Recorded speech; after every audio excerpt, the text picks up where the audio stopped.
Hello everyone, welcome back to our channel silent scholar. तो जैसे कि आपको लोगों को पता है, हम कर रहे हैं हमारे एनसीईआरटी क्वेश्चंस हमारे basic concept of chemistry chapter के। तो हमने 5th क्वेश्चन तक क्वेश्चन ट्राई कर लिए थे। ये लास्ट क्वेश्चन हमने किया था जो कि मोलैरिटी पे बेस था। चलिए अब 6th क्वेश्चन को ट्राई करते हैं। तो देखिए हमारे पास 6th क्वेश्चन क्या है। ये भी कंसंट्रेशन टर्म से रिलेटेड क्वेश्चन है। देखिए इसने बोला है कंसंट्रेशन निकालिए आप HNO3 की, नाइट्रिक एसिड की, इन मोल्स पर लीटर। इस मोल पर लीटर से आपको समझना है कि आपको निकालना क्या है। Moles, number of moles per litre. Molarity होती क्या? मोलैरिटी भी तो यही होती है, number of moles of solute divide by volume of solution in litre. तो मोल्स पर लीटर ही तो होती है हमारे पास मोलैरिटी। दैट मीन्स हमें मोलैरिटी निकालनी है सैंपल की, जिसके अंदर डेंसिटी गिवन है हमारे पास। डेंसिटी किसकी होती है? हमेशा सॉल्यूशन की। और मास परसेंटेज में HNO3 प्रेजेंट है 69%। अभी आपको पता है, जैसे हमने प्रीवियस लेक्चर में क्वेश्चन किया था, उसमें हमने एम्पेरिकल फॉर्मूला से रिलेटेड एक क्वेश्चन किया था। उसमें जिस परसेंटेज में आयरन या ऑक्सीजन प्रेजेंट थे, हमने उनको ईजिली परसेंटेज से ग्राम्स में कन्वर्ट कर लिया था। हैंस हम बोल सकते हैं, अगर मास परसेंटेज में HNO3 हमारे पास सॉल्यूशन में, अब HNO3 पता है कैसे बनता है? HNO3 कितना ग्राम लेके हम उसको वाटर में डिजोल्व कर रहे हैं, that is forming are HNO3 का सॉल्यूशन। तो आपको 69 ग्राम्स को 100 ग्राम आपके पास कोई भी सॉल्यूशन है या फिर हमारे पास सॉल्वेंट है उसके अंदर डिजोल्व कर रहे हैं, तो वो 100 टोटल 100 हमें मिल रहा है। तो उसमें 69 ग्राम हमारे पास क्या है? HNO3 है।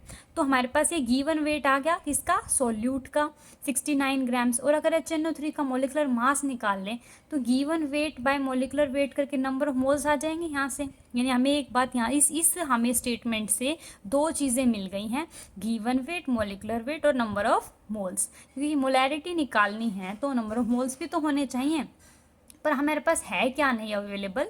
वॉल्यूम अवेलेबल नहीं है। पर इन्होंने डेंसिटी दी है किसकी? सॉल्यूशन किया सैंपल की, हमें डेंसिटी गिवन है। तो अगर डेंसिटी का फॉर्मूला आपको याद हो, क्या होता है? Mass by volume. और आपको मैंने अभी बोला कि टोटल जो हमारे पास सॉल्यूशन है, अगर हम उसको 100 कंसीडर कर लें तो आप देखिए कि उसका टोटल वेट 100 ग्राम था। 100 में से हमें वॉल्यूम निकालनी है। अगर डेंसिटी दी हुई है 1.1141 ग्राम पर ml, तो वॉल्यूम को हम उधर ले गए, मास बाय डेंसिटी कर दी, जिससे हमने वॉल्यूम निकाल दी किसमें? ग्राम से ग्राम कैंसिल हो जाएगा ना यूनिट में, ml में हमारे पास वॉल्यूम आ जाएगी। अब हमें नंबर ऑफ मोल्स निकालने थे HNO3 के। कैसे निकालेंगे? गिवन वेट 69 ग्राम, कैसे? परसेंटेज को ग्राम्स में कन्वर्ट कर लिया। अब नंबर ऑफ मोल्स क्या होता है? 69 bye molecular mass of HNO3। HNO3 का मोलिकुलर मास कैसे निकलेगा? 1 प्लस नाइट्रोजन का कितना होता है? 14 प्लस O3 इंटू 16, ये होता है equal to 63 grams per mole, right. और जब हम इसको आगे फर्दर सोल्व करेंगे तो हमारे पास आ जाएगा 69/63 equals to 1.09 grams per mole. Sorry, ये हमारे पास मोल्स आ जाएंगे। अब हम आगे क्या देख रहे हैं? मोलैरिटी हमें निकालनी है। तो हमारे पास सोल्यूट क्या था? नाइट्रिक एसिड, उसके नंबर ऑफ मोल्स हमें पता है। वॉल्यूम हम डेंसिटी के थ्रू निकाल चुके हैं 70.92 इंटू 1000। जब हम इसे सोल्व करेंगे तो हमारे पास आएगी 15.36 मोलैरिटी। कैपिटल एम से उसको शो करते हैं। अब इसको राउंड ऑफ कर दें 3 डेसिमल पॉइंट तक। कैसे करते हैं? अगर यहाँ हमारे पास इसको हमें राउंड ऑफ करना है 3 तक, तो इसके जो लास्ट वाला, इससे नेक्स्ट जो हमारे पास डिजिट है हम उसको चेक करते हैं। अगर वो 5 से बड़ा होता है तो पहले वाली डिजिट में 1 ऐड कर देते हैं, दैट इज 15.4 m, जो कि सिग्निफिकेंट फिगर से हमने इसको निकाला है। अगर आपको ये प्रोसीजर आपको काफ़ी लंबा लग रहा है तो इसके लिए एक शॉर्ट ट्रिक भी है, एक फॉर्मूला है जिसको आपको याद रखना पड़ेगा। कि आपके पास कभी मास परसेंटेज या डेंसिटी गिवन हो और आपको मोलैरिटी निकालनी हो, तो आप जस्ट एक फॉर्मूला लगाएंगे कि 10 into mass percentage into density divide by molecular mass of that solute. तो 10 इंटू 69% था, डेंसिटी कितनी थी? 1.41 ग्राम पर ml। क्या थी? ग्राम पर ml। और ये क्या था? ग्राम्स पर मोल। और ये आपके पास क्या थी, इतना ग्राम्स। तो ग्राम से ग्राम कैंसिल हो गया आपके पास, और हमारे पास क्या आ जाएगी, मोलैरिटी आ जाएगी इस तरीके से। तो आप इसको जस्ट सोल्व करेंगे, आपके पास मोलैरिटी टर्म आ जाएगी। 7th क्वेश्चन देखिए, how much copper can be obtained from 100 gram of copper sulphate. तो देखिए यहाँ एटॉमिक मास दिया है आपको एक कॉपर का। अगर मैं आपसे पूछूं कि किसी 100 ग्राम सब्सटेंस में जो इतना सा कॉपर है वो कितनी परसेंटेज में प्रेजेंट है, तो आप आसानी से निकाल देंगे ना, डिवाइड बाय टोटल को रखेंगे और ये जितने छोटे से कॉपर का मास होगा उसको न्यूमरेटर में रखेंगे, नीचे डिनोमिनेटर में टोटल को रखेंगे, इंटू 100 कर देंगे, परसेंटेज निकाल लेते हैं आप। अब इसको कुछ ना कुछ वैसे ही सोल्व करेंगे। देखिए कॉपर सल्फेट का टोटल मास निकाल लीजिए सबसे पहले, 63.5 प्लस 32, कैसे, सल्फर का 32, कॉपर का इन्होंने गिवन है, और 4 इंटू 16 ऑक्सीजन का, और दैट इज, इसको कैलकुलेशन किया तो कितना आया, 159.5 ग्राम्स। अब आगे देखिए कि मोलर मास हमारे पास कॉपर सल्फेट का इतना है। अगर मैं बात करूँ कॉपर सल्फेट के अंदर कॉपर की, तो वो इतना ही एक ही कॉपर अवेलेबल है, तो इतने ग्राम हमारे पास जो कॉपर सल्फेट है उसके अंदर कितना कॉपर कंटेन है, एक कॉपर मतलब 63.5 ग्राम्स। तो 1 ग्राम कॉपर सल्फेट में कितना कॉपर होगा, 63.5 डिवाइड बाय 159.5, और 100 ग्राम्स में कितना होगा, आप इसको मल्टीप्लाई बाय 100 कर दीजिए। इसको सोल्व करना है तो आप इसको नियर अबाउट 64 मानिए, इसको 160 मानिए, इंटू 100 कर दीजिए। इसको आप जब सोल्व करेंगे तो 1 0 से 1 0 कैंसिल हो जाएगी, ये 4 इंटू 40, तो अप्रोक्सीमेटली आपको 40 ग्राम्स, इसका आंसर आया हमारा पास आया था 39.81, जिसको आप अप्रोक्सीमेटली इक्वल टू 40 ग्राम्स लिख सकते हैं। तो 40 ग्राम ऑफ कॉपर आपके पास अवेलेबल हो जाएगा इन 100 grams of copper sulphate solution. तो आप देखिए अब नेक्स्ट क्वेश्चन है हमारा, determine molecular formula of oxide of iron, कि आपको ऑक्साइड जो हैं आयरन के, जिसके अंदर आयरन और ऑक्सीजन इस परसेंटेज में प्रेजेंट हैं, और मोलिकुलर मास दिया हुआ है कंपाउंड का, जो Fe और O से जो कंपाउंड बनेगा उसका मोलिकुलर मास आपको गिवन है। आयरन और ऑक्सीजन का इंडिविजुअल मास भी आपको गिवन है। आपको निकालना है कि आपके पास क्या उसका फॉर्मूला रहा होगा। आपने प्रीवियस वीडियो देखी होगी, अगर नहीं देखी है तो प्लीज़ आई बटन में चेक कीजिए और प्रीवियस वीडियो पे जाइए और देखिए कि हमने कैसे थर्ड क्वेश्चन में इसी के सारे डाटा का यूज़ करके एम्पेरिकल फार्मूला निकाला है। तो उस एम्पेरिकल फार्मूलाज के थ्रू हमें ये एम्पेरिकल फार्मूला मिला है, जो कि हमेशा किसी एक n फैक्टर से मल्टीप्लाई होता है। हमें दिखता नहीं है वो n फैक्टर, पर एक n फैक्टर हमेशा अपने माइंड में लेके चलिए कि इस n वैल्यू से ये हमेशा मल्टीप्लाई होता है, और वो n वैल्यू 2 से भी मल्टीप्लाई होती है और 3 से भी मल्टीप्लाई होती है। अब ये n वैल्यू कैसे निकलेगी, चलिए देखते हैं। एम्पेरिकल फॉर्मूला मास निकालिए सबसे पहले। Fe2O3 का एम्पेरिकल फॉर्मूला मास कैसे निकालेंगे, 2 इंटू 55.85 प्लस 3 इंटू 16, ये हमारे पास आ गया एम्पेरिकल फॉर्मूला मास। और उसने मोलिकुलर मास खुद ही गिवन है 159.8 ग्राम्स। तो आप अब क्या करेंगे, n फैक्टर निकाल लेंगे। इसको किसी n 2 और 3 को हमें किसी n से मल्टीप्लाई करना होगा, तो हमारे पास ओरिजिनल मोलिकुलर फॉर्मूला आ जाएगा। तो n क्या होता है, मोलर जो मोलिकुलर फॉर्मूला मास था और एम्पेरिकल फॉर्मूला मास, दोनों को डिवाइड कर दिया जाए तो आपके पास n वैल्यू आ जाएगी, जो कि n वैल्यू अप्रोक्सीमेटली कितनी आई है, 1। अगर आप इसके इन 2 या 3 को 1 से मल्टीप्लाई करेंगे तो सेम वही रह जाएगा, यानी इस हमारे पास क्वेश्चन में जो एम्पेरिकल फॉर्मूला है वही हमारे पास मोलिकुलर फॉर्मूला। फॉर एग्जांपल अगर मान लीजिए यहाँ 2 आ जाती है n की वैल्यू कट करने से, तो हमारे पास क्या बनता, Fe4O6 बन जाता अगर n की वैल्यू 2 होती तो। इसको भी 2 से मल्टीप्लाई करते और इसको भी 2 से मल्टीप्लाई करते। अब चलिए हमारे 9th क्वेश्चन की तरफ चलते हैं। 9th क्वेश्चन बोलता है कि आपको क्या करना है, एवरेज एटॉमिक मास निकालना है क्लोरीन का। देखिए आपको पता है क्लोरीन का मास होता है 35.5 ग्राम्स। अब हमें ये कैसे पता, हमने कैसे मान लिया कि 35.5 ग्राम्स होता है, क्योंकि हमें तो पता है ऑक्सीजन का 16 होता है, नाइट्रोजन का 14 होता है। हमने तो एग्जैक्ट नंबर्स में पढ़ा है, नेचुरल नंबर्स में पढ़ा है हमने डेसिमल्स में नहीं देखा है। तो ये डेसिमल्स का पॉइंट क्या है, कैसे हम डेसिमल्स में फाइंड आउट कर पा रहे हैं, तो ये हमने अपने लेक्चर्स में डिस्कस किया है, हमने वहाँ डिटेल में पढ़ा है इसको। अगर आपने नहीं देखा है तो प्लीज़ आप लेक्चर्स वीडियोज़ को भी देखिए ताकि आपको कंसेप्ट क्लियर हो सके। तो देखिए, जब भी आपके पास, ये बात याद रखिए, एवरेज जो भी मास होता है उसका कंसेप्ट आता ही तब है जब किसी भी आपके पास एलिमेंट के आइसोटोप्स एग्जिस्ट करते हैं, मतलब जिनका एटॉमिक नंबर तो क्या रहता है सेम, बट मास नंबर क्या हो जाता है डिफरेंट। क्लोरीन दोनों में 17 एटॉमिक नंबर है बट मास नंबर डिफरेंट है। तो नेचर में, वातावरण में, हमारी प्रकृति में जो इनकी पाए जाने की टेंडेंसी या परसेंटेज है वही कहलाती है परसेंटेज अबंडेंस, और वो अबंडेंस आपको गिवन है, दी हुई है, और मोलर मास आपको दिया हुआ है। आपको एवरेज एटॉमिक मास निकालना है। तो आप कैसे निकालेंगे, किसी एक आइसोटोप को ले लीजिए, उसके परसेंटेज अबंडेंस को उसके मोलर मास से मल्टीप्लाई कीजिए, प्लस का साइन। नेक्स्ट आइसोटोप उसकी परसेंटेज अबंडेंस को मोलर मास से मल्टीप्लाई कीजिए और डिवाइड बाय 100 कर दीजिए। ये इस तरीके से आपके पास 1 2 3 जितने भी अब हमारे पास आइसोटोप हैं उनकी अबंडेंस और मोलर मास को मल्टीप्लाई करके जस्ट सम अप आपको करना है, और आपके पास क्या आ जाएगा, एवरेज एटॉमिक मास, जो कि 35.5 आप कंसिडर जनरली करते हो। तो देखिए अब आगे है, किसी भी, आप याद रखना, किसी भी सब एलिमेंट का एवरेज एटॉमिक मास तब तक एग्जिस्ट नहीं कर सकता जब तक उसके आइसोटोप्स एग्जिस्ट नहीं करेंगे। अगर वो एक ही फॉर्म में हमारे पास इन्वायरमेंट में एग्जिस्ट करता है तो उसकी सिर्फ परसेंटेज अबंडेंस आप उस एक फॉर्म से ही निकाल सकते हो, जो कि उसके एग्जैक्ट मोलर मास के बराबर ही आ जाएगी, तो कोई फ़ायदा नहीं हुआ निकालने का। ये जो कॉन्सेप्ट सिर्फ उन्हीं पे एप्लीकेबल है जहाँ आइसोटोप्स एग्जिस्ट करते हैं।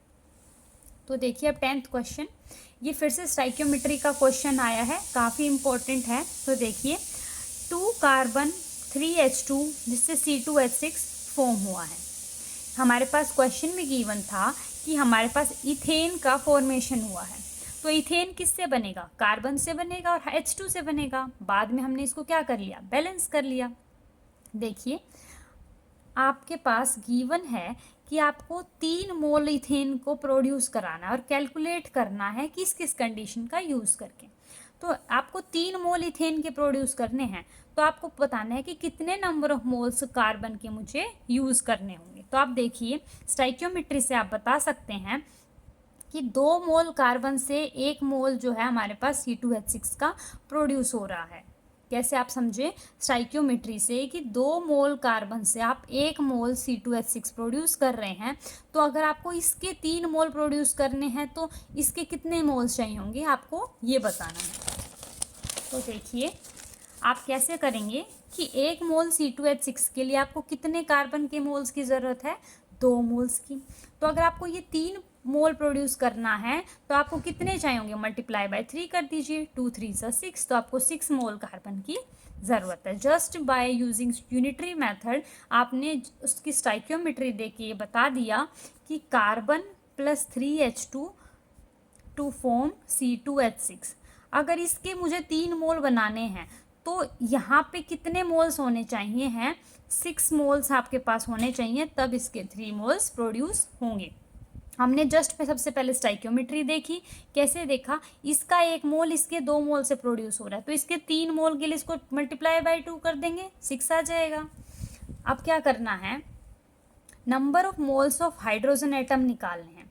अब देखिए कि हमें गिवन है, हर क्वेश्चन में हमें 3 मोल C2H6 ही प्रोड्यूस करने हैं, हर एक अलग अलग एलिमेंट्स का यूज़ करते हुए। अब देखिए कि 1 मोल C2H6 किससे बन रहा है, 3 मोल से, कितने मोल से, 3 2 6 मोल से बन रहा है ना। तो आप देखिए 3 2 6 मोल से हमारे पास क्या बना, H2 बना। 2 मोल से, तो हाँ 1 मोल C2H6 बन रहा था, 2 मोल से, 1 C2H6 बन रहा है 6 मोल से। तो 3 मोल तो हमें हर क्वेश्चन में बनाने, यहाँ भी 3 मोल इसके प्रोड्यूस कराने थे। पहले हम 1 मोल की बात करेंगे फिर 3 मोल पे आ जाएंगे। तो 3 मोल कैसे बनाएंगे, जस्ट 6 × 3 कर देंगे, हमारे पास आंसर आ जाएगा। अब देखिए नंबर ऑफ मोलिक्यूल्स निकालने हमें इथेन के अंदर इन 3 मोल्स ऑफ इथेन। अब 3 मोल इथेन के अंदर कितने नंबर ऑफ मॉलिक्यूल्स आते हैं हमें वो बताना है। अब हमें पता है ये बात कि 1 मोल में इतने मॉलिक्यूल्स होते हैं, और तो हमें 3 मोल के अंदर निकालेंगे हैं। अगर 1 मोल के अंदर पता है, 3 मोल के निकालने के लिए क्या करेंगे, जस्ट मल्टीप्लाई बाय 3, तो आपके पास मॉलिक्यूल्स आ गए। ये जो आपको के पास एक लाइन मैंने आपको पहले भी लेक्चर सीरीज में बताया है, इसको पिछले लेक्चर में भी जिसमें हमने 1 to 5 क्वेश्चन डिस्कस किए हैं, उसमें भी मैंने आपको बताई है। आप इसको हमेशा याद रखिए, 1 मोल इक्वल्स टू 6.022 इंटू 10⁻23 एटम्स या फिर मॉलिक्यूल्स। वो क्वेश्चन पे डिपेंड करता है कि वो आपसे एटम्स पूछ रहा है या मॉलिक्यूल्स पूछ रहा है, या फिर आप इनको इन जनरल एंटिटीज़ भी लिख सकते हैं कि 1 मोल में इतनी एंटिटीज़ होती हैं। Equal to atomic mass, molecular mass, या फिर आप उसको लिख सकते हैं फॉर्मूला मास। इन सब के क्या होता है, इक्वल होता है 1 मोल। अब डिपेंड करता है कि क्वेश्चन में आपको वो क्या चीज़ें पूछ रहा है। जैसे 1 मोल में उसने मॉलिक्यूल्स पूछ लिए, वो ये भी पूछ सकता था कि इतने ग्राम्स में कितने मोल्स होंगे, या फिर इतने एटम्स का मास कितना होगा। तो आप उसको बस जस्ट आपको कोरिलेट करना होता है। तो आपको 1 मोल के अंदर पता है इतने होते हैं। अगर 3 मोल इथेन में पूछेगा, चाहे इथेन हो, प्रोपेन हो, कोई भी एलिमेंट हो, कोई भी मॉलिक्यूल हो, कि उसके हर एक चीज़ के 1 मोल में इतने एटम्स या इतने एंटिटीज़ होती ही होती हैं। अगर 3 मोल्स में निकालना है तो जस्ट मल्टीप्लाई बाय 3 कर देंगे, यूनिटरी मेथड को अप्लाई करके। चलिए नेक्स्ट क्वेश्चन देखते हैं। ये भी हमारा कंसंट्रेशन टर्म्स को लेके है। Question number 11, that is concentration of sugar हमें निकालनी है। शुगर का फॉर्मूला होता है C12H22O11।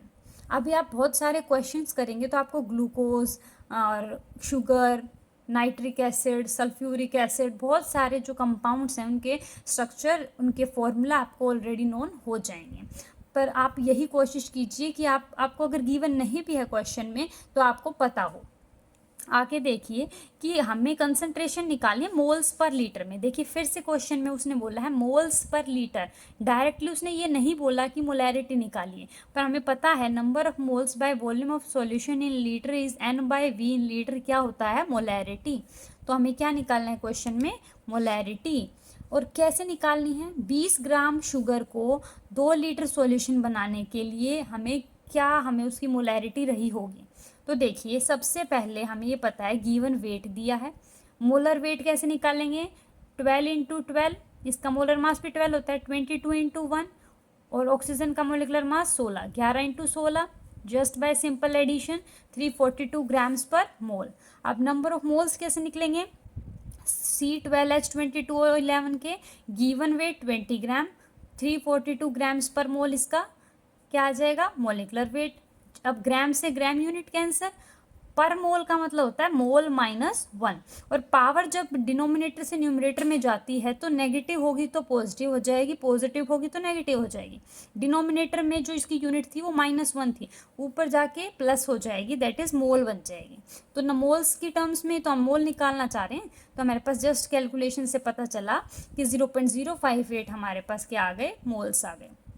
मोलैरिटी क्या होती है, given weight by molecular weight of solute, मतलब ये क्या है, नंबर ऑफ मोल्स, और क्या है, volume in solution in litre. ये चीज़ हमने निकाल दी, जस्ट आप पुट कर दीजिए। और वॉल्यूम हमारे पास कितनी थी, 2 लीटर गिवन थी, इसको हमने सोल्व किया। अब देखिए आप इसको राउंडिंग ऑफ भी कर सकते हैं। कैसे करेंगे, 1 2 3 तक हमें इसको काउंट करना है डेसिमल तक।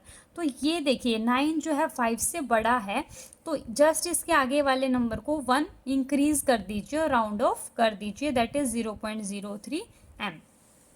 अब देखिए नेक्स्ट क्वेश्चन, ये क्या कहता है कि डेंसिटी हमें दी हुई है मिथेनॉल की, हमें मिथेनॉल जो है उसकी डेंसिटी दी हुई है। मिथेनॉल को ऐसा नहीं है कि आप मिथेनॉल ही सारे सॉल्यूशन में लिए हुए हैं, मिथेनॉल को किसी ना किसी सॉल्वेंट में डिसॉल्व किया गया है, और उस सॉल्यूशन की जो डेंसिटी है वो आपको दी गई है 0.793 किलोग्राम्स पर लीटर। दैट मीन्स आप क्या देख पा रहे हैं कि मिथेनॉल को प्रिपेयर करने के लिए आपने 0.793 किलोग्राम लिया मिथेनॉल, और उसको 1 लीटर चीज सॉल्वेंट में डिसॉल्व कर लिया। अब सॉल्वेंट ज़रूरी नहीं है या पानी ही हो, कोई भी सॉल्वेंट 1 लीटर लिया और उसको 0.793 किलोग्राम मिथेनॉल उसके अंदर डिसॉल्व कर दिया, ताकि वो हमें क्या बन गई, डेंसिटी बन गई सॉल्यूशन की। What is the volume needed for making 2.5 litre of its 0.25 molar solution. अब देखिए यहाँ तक एक पार्ट चल रहा है, एक कंडीशन चल रही है, एक सिचुएशन चल रही है। अब दूसरी सिचुएशन ये है कि एक तो इस टाइप का मैंने मिथेनॉल का सॉल्यूशन बनाया जिसकी डेंसिटी ऐसी थी, दूसरा वो बोल रहा है कि अब मैंने एक और सॉल्यूशन बनाया है मिथेनॉल का ही जिसकी मोलैरिटी गिवन है और वॉल्यूम गिवन है, और इस केस की वॉल्यूम बताओ कैसे निकालोगे। आपको जब दो सिचुएशन, दो कंडीशन गिवन हो और आपके पास मोलैरिटी या वॉल्यूम भी दो दो हो, तो आप ये फॉर्मूला हमेशा अप्लाई करेंगे, that is M1V1 equal to M2V2, यानी कंपेयर करेंगे दो कंडीशंस को, दो सिचुएशंस को। तो देखिए दूसरी सिचुएशन में तो आपको मोलैरिटी भी गिवन है, वॉल्यूम भी गिवन है। पहली वाली की सिचुएशन की अगर हम मोलैरिटी निकाल लें तो वॉल्यूम वहाँ से आसानी से फाइंड आउट कर सकते हैं। कैसे? V1 निकालेंगे M2V2 बाय M1 करके। तो हमारा मेन एम क्या है? मोलैरिटी को फाइंड आउट करना by using this data only. हमारे पास M2 की वैल्यू गिवन है, V2 की वैल्यू गिवन है, इस डाटा से हमें M1 की वैल्यू निकालनी है ताकि हम जो वॉल्यूम नीडेड है ना वो निकाल सकें। तो देखिए अब आपको क्या करना है, डेंसिटी से हमें क्या पता चला, 0.793 किलोग्राम पर लीटर, यानी कि इतना किलोग्राम हमें 1 लीटर में डिजोल्व किया गया है। दैट मीन्स हमारे पास जो वॉल्यूम है वो कितनी है, 1 लीटर। और ये क्या है, गिवन वेट आ गया है ना मिथेनॉल का 0.793 किलोग्राम। 1 किलोग्राम में 1000 ग्राम यानी 10⁻³ ग्राम्स होते हैं, तो ग्राम्स में कन्वर्ट कर लिया। ये गिवन वेट है किसका, मीथेनॉल का। अगर मुझे मीथेनॉल का गिवन वेट पता है, मीथेनॉल का मॉलिक्यूलर वेट नहीं निकल सकता, मीथ मतलब एक कार्बन, और CH4 मीथेन होता है, उसका एक कार्बन हटा के ओल OH लगा दिया, ये होता है मीथेनॉल। अब आपको पता है एक कार्बन है, 4 हाइड्रोजन है और 1 ऑक्सीजन है, इनका आप मोलिकुलर मास कैसे निकालेंगे, 12 + 4 × 1 + 16, जिसका मास क्या आ जाएगा 32 ग्राम्स पर मोल। देखिए हमने निकाल रखा है यहाँ, तो नंबर ऑफ मोल्स आ जाएंगे मिथेनॉल के, जो कि हमने कैसे निकाले 0.793 × 10⁻³ ग्राम, और नीचे क्या था ग्राम्स पर मोल। जब हम इसको सोल्व करेंगे तो क्या आ जाएंगे, नंबर ऑफ मोल्स। अब नंबर ऑफ मोल्स हैं हमारे पास, हमें क्या निकालना है, बस वॉल्यूम निकालनी है। अब आपने देखा यहाँ वॉल्यूम में कितने वॉल्यूम में डिजोल्व थे, 1 लीटर ऑफ सॉल्यूशन में, तो वॉल्यूम हमारे पास 1 आ गई, molarity equal to number of moles आ गए। अगर हमें नंबर ऑफ मोल्स पता चल गए तो मोलैरिटी भी हमारे पास आ जाएगी। और हमारा मेन एम क्या था, हमें M1 ही तो निकालना था, M2V2 तो गिवन थे और V1 हमें निकालना था। तो यहाँ से मोलैरिटी आ जाएगी फर्स्ट सिचुएशन जब हमने मीथेनॉल की इतनी डेंसिटी वाले सॉल्यूशन को प्रिपेयर किया था। यहाँ से हमें पता चला कि इतना किलोग्राम इन 1 लीटर सॉल्यूशन में डिजोल्व किया गया है। इसको देखिए कुछ ऐसे लिखा जाता है, किलोग्राम पर मतलब डिवाइड, तो 1 लीटर सॉल्यूशन को बनाने के लिए इतना किलोग्राम हमारे पास मिथेनॉल डिजोल्व किया गया, यानी वॉल्यूम हमारे पास 1 है। ये 1 है तो ये इसके बराबर नहीं हो गया। अब आपको क्या करना है, नंबर ऑफ मोल्स को कैलकुलेट किया तो मोलैरिटी आपके पास आ गई 24.78 M। आपने M1 की वैल्यू को यहाँ रखा, V1 की वैल्यू निकालनी है, M2 V2 गिवन थे हमारे पास, जस्ट इसको पुट किया, इसको 25 कंसिडर किया और पॉइंट को हटाया तो 10 नीचे आ गया, 25 से 25 कैंसिल। अब इसको सोल्व किया तो 0.025 लीटर आ गए हमारे पास फर्स्ट सिचुएशन की जो आ गई वॉल्यूम। तो ऐसे क्वेश्चन में जब दो कंडीशन दी हूँ कि बाद की मोलैरिटी या बाद की वॉल्यूम गिवन है या पहले की मोलैरिटी या पहले की वॉल्यूम गिवन है, तो आप M1V1 इक्वल टू M2V2 लगाएंगे और कोशिश करेंगे कि मोलैरिटी को हमारे पास गिवन डाटा से या वॉल्यूम को किस तरीके से फाइंड आउट कर सकते हैं। जो गिवन डाटा होता है उसे ही हमें अपने नॉन टर्म्स में निकालना होता है ताकि हम फर्दर कैलकुलेशंस को ईजी कर सकें। अगर आपको कोई भी डाउट आता है न्यूमेरिकल से रिलेटेड या किसी भी पॉइंट से रिलेटेड, तो प्लीज़ कमेंट सेक्शन में ज़रूर डालें ताकि हमें पता चले कि आप कहाँ आपको लैग कर रहे हैं और कहाँ पे आपको और स्टडी करने की ज़रूरत है। देखिए next question, pressure is defined as force per unit area. आपको पता है प्रेशर क्या होता है, फोर्स पर यूनिट एरिया, और उसकी यूनिट क्या होगी, फोर्स होता है न्यूटन, एरिया क्या होता है मीटर स्क्वायर। तो न्यूटन पर मीटर स्क्वायर, जिसको हम क्या बोलते हैं 1 पास्कल। ये उसकी एसआई यूनिट होती है पास्कल। अब उसने क्वेश्चन में बोला है अगर mass air at sea level हमारे पास इतना ग्राम पर सेंटीमीटर स्क्वायर है तो प्रेशर निकालिए इन पास्कल। अब देखिए इस क्वेश्चन को करने के लिए आपको फोर्स का भी फॉर्मूला पता होना चाहिए, तभी आप इस क्वेश्चन को प्रोसीड कर पाएंगे। चलिए देखते हैं इस क्वेश्चन को। हमारे पास क्या गिवन है कि देखिए सबसे पहले पास्कल 1 पास्कल क्या होता है ये समझिए। 1 पास्कल हमारे पास क्या था, न्यूटन पर मीटर स्क्वायर। पर मीटर मतलब हमारे पास नीचे क्या था, मीटर स्क्वायर था, ऊपर जाएगा तो क्या बन जाएगा मीटर -2। ऊपर क्या था न्यूटन, और न्यूटन में क्या होता है फोर्स, मतलब क्या होता है मास इनटू एक्सेलरेशन। मास क्या होता है किलोग्राम, और एक्सेलरेशन की यूनिट क्या होती है मीटर पर सेकेंड स्क्वायर। नीचे क्या आता है एरिया। अब उसने बोला m into G acceleration divide by area.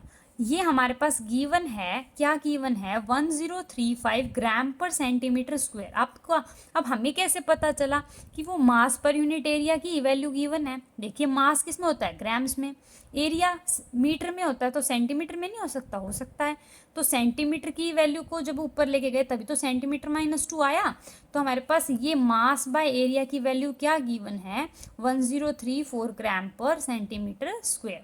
और आपको पता है जी जो एक्सेलरेशन ड्यू टू ग्रेविटी होता है वो होता है 9.8 मीटर पर सेकेंड स्क्वायर। अब आप प्रेशर वैल्यू निकालेंगे तो उसके लिए यूनिट्स का भी तो सेम होना ज़रूरी है, और हमें एसआई यूनिट में निकालना है, इसलिए ग्राम को किस में चेंज करना पड़ेगा, ग्राम, और सेंटीमीटर को किलोग्राम्स में चेंज करना पड़ेगा। तो देखिए 1 किलोग्राम 1000 ग्राम के बराबर, 1 मीटर 100 सेंटीमीटर के बराबर। तो अब आपको सेंटीमीटर को मीटर में बदलना है तो 10⁻² से मल्टीप्लाई करो या फिर 1/100 से डिवाइड करो। ये 2 जीरो ऊपर जाके 10⁻² ही तो बनेंगे ना, तो 1 सेंटीमीटर 10⁻² मीटर के बराबर आ गया। अब किलोग्राम को ग्राम में कन्वर्ट करना है तो 1034 into 10⁻³ kg, 1 centimetre into 1 centimetre, तभी तो सेंटीमीटर स्क्वायर बना। तो सेंटीमीटर को जब मीटर में कन्वर्ट करेंगे तो 10⁻² इंटू 10⁻², 10⁻² का क्या हो गया 2 बार, तो ये क्या बचा 10⁻⁻4। इसको हमने क्या किया, बेस सेम थे तो पावर ऐड हो गई, -2 क्या होता है -4, और मीटर का क्या होगा स्क्वायर। अब ये मीटर ऊपर गया तो क्या बना मीटर -2, और ऊपर क्या था किलोग्राम। अब क्या यूनिट बनी है किलोग्राम मीटर, एक -2 है और एक +1 है, तो क्या बनेगा मीटर -1, क्योंकि बड़ा क्या है -2। किलोग्राम मीटर -1 सेकेंड -2, ये हमारे पास आ गई यूनिट। अब बची है कैलकुलेशंस, 1034 इंटू 10⁻³ इंटू 10⁻4 इंटू 9.8। अब देखिए इस 10⁻³ को डिवाइड में लेके जाएंगे तो क्या बन जाएगा 1000, और इसको पॉइंट में कन्वर्ट कर देंगे तो क्या आएगा 1.034, राइट। ठीक है, अब हमने इतने को तो सोल्व कर लिया, बचा क्या इंटू 10⁻4 इंटू 9.8। अब देखिए 9.8 को मैं नियरली इक्वल टू 10 ले लूँ न्यूमेरिकल में सोल्व करने के लिए, तो 1.034 इंटू 10⁻4 इंटू 10, 10⁻4 इंटू 10 क्या होता है 4 और 1 5, पावर ऐड हो गई 10⁻5, 1.034 इंटू 10⁻5, और किलोग्राम मीटर -1 सेकेंड स्क्वायर हमने क्वेश्चन की शुरुआत में निकाली थी, किसके इक्वल होती है 1 पास्कल के बराबर। तो हमारे पास प्रेशर किस में आ गया पास्कल में आ गया, यही तो क्वेश्चन में हमसे वो निकलवाना चाहता था। तो हैंस हमने ये यूनिट निकाली कि 1 एटमॉस्फेयर किसके बराबर होता है 1.034 इंटू 10⁵ पास्कल। ये कुछ 2 इंपॉर्टेंट यूनिट्स और हैं जिन्हें आप याद रख सकते हैं। क्वेश्चन नंबर 14 है हमारे पास कि एसआई यूनिट मास की क्या होती है और इसे आप कैसे डिफाइन करेंगे। तो एसआई यूनिट जो मास की होती है वो होती है किलोग्राम्स, और 1 किलोग्राम आप कैसे डिफाइन हुआ, अब किसको पता चला कि 1 किलोग्राम का वजन इतना होता है, किसने मेज़र किया, तो international bureau of weight and measurement जो कि एक हमारे पास यूनिट है जो कि फ्रांस में है, जो कि हमारे पास स्टैंडर्ड यूनिट्स देती है, उसने क्या बोला कि आप प्लेटिनम इरिडियम का कोई ब्लॉक लीजिए और उसको मेजरमेंट कीजिए, उसका जो मेजरमेंट आएगा वो इक्वल टू 1 kg आएगा। तो वो किया गया हमारे पास स्टैंडर्ड मेजरमेंट। तो आगे देखिए हमारा लास्ट क्वेश्चन इस लेक्चर सीरीज़ का, तो वो क्या है, आपके पास प्रीफिक्स दिए हुए हैं और आपको बताना है कि इनकी यूनिट्स क्या होंगी। तो देखिए माइक्रो को क्या लिखेंगे हम, 10⁻⁻⁶, और मिली होता तो हम क्या लिखते, 10⁻⁻3।